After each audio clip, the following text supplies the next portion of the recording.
Good morning. Welcome to the 2019 State of the School Address. I'm addressing you now from the Ravinsky Grace Room, otherwise known as the Greenvale Press Room. I'd ask you to hold your questions until the end. Dr. Doherty, what's going on with the new building?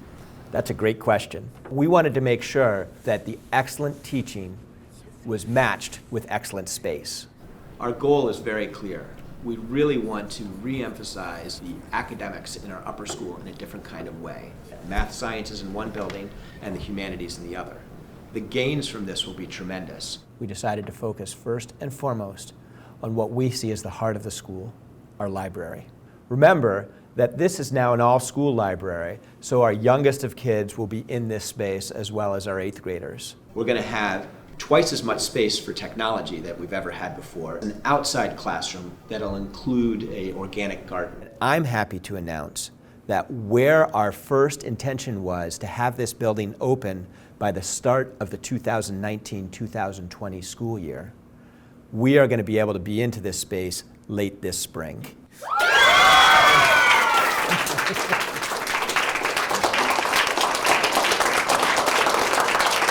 Nico. Are the teachers excited about the new learning spaces? Nico, the teachers are really excited about the new space. Just recently, I've started to take them through the construction site so they get to see firsthand what's going on. They're really beginning to see the way in which the program that they already have will be furthered with the space that we're providing. First, I went with the science department. They saw and were inspired by the size of the spaces as well as the flexibility that it provides. Next, I walked through with the library department. Our librarians are excited to be able to infuse their information into the classroom.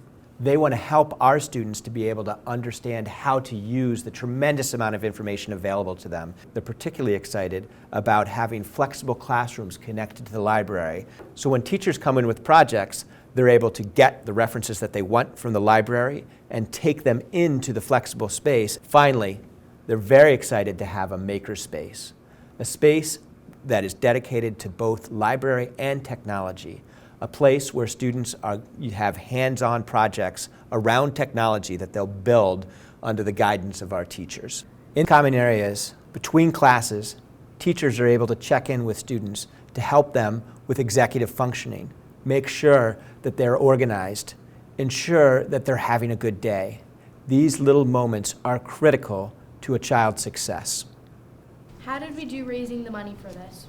As a reminder, it was this time last year at the State of the School that we announced the New Gear campaign with the goal of raising $15 million. I'm pleased to announce that we have raised $14.9 million of our $15 million goal. I have to give a tremendous thank you to all of the generous donors to this campaign. Our goal is to complete, if not surpass, that number. Teddy. So 42 of us are graduating this June, and we're among the most talented, brilliant, and compassionate students to ever attend Greenvale. Will you and the school ever be able to replace us? Teddy, you're right. It does feel like every year, somehow, we're going to lose something with such fantastic 8th graders.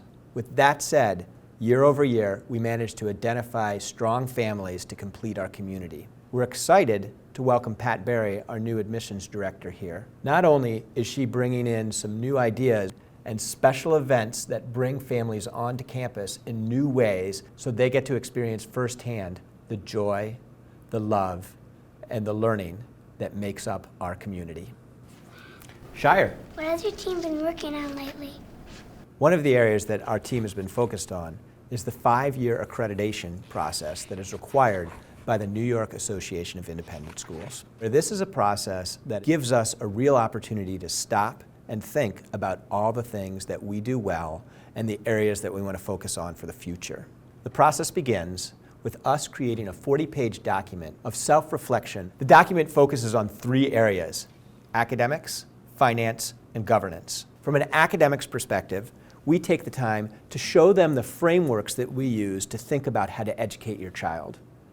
These guiding documents include the Portrait of the Graduate as well as the Portrait of Learning. These documents help unify our academic vision for the future of the school while still allowing teachers autonomy in the way that they teach. The second area is finance. We have always been praised for our conservative approach to our finances. We have been able to finance completely our construction project without incurring any long-term debt.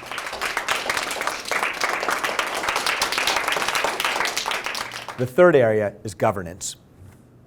What this really focuses on is the role of the board under the strong leadership of Hartley Rogers.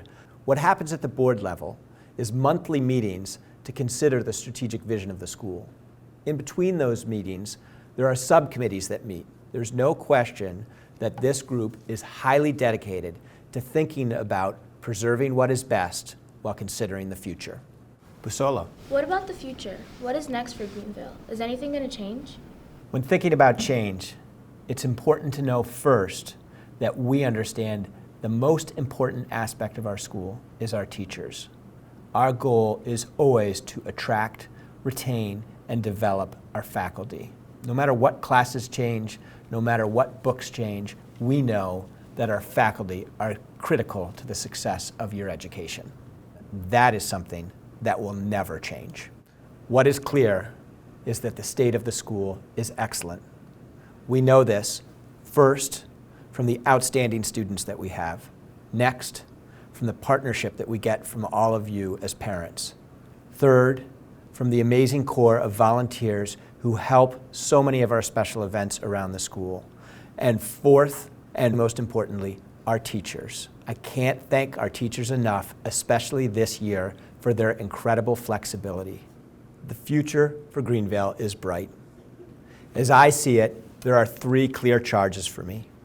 One, to establish an integrated view of our educational future.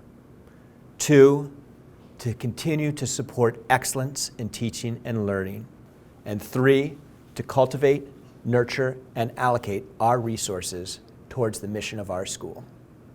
Thanks for all coming today. And please remind your parents that we're going to have a great time at the Winter Gala on February 9th. Have a great day.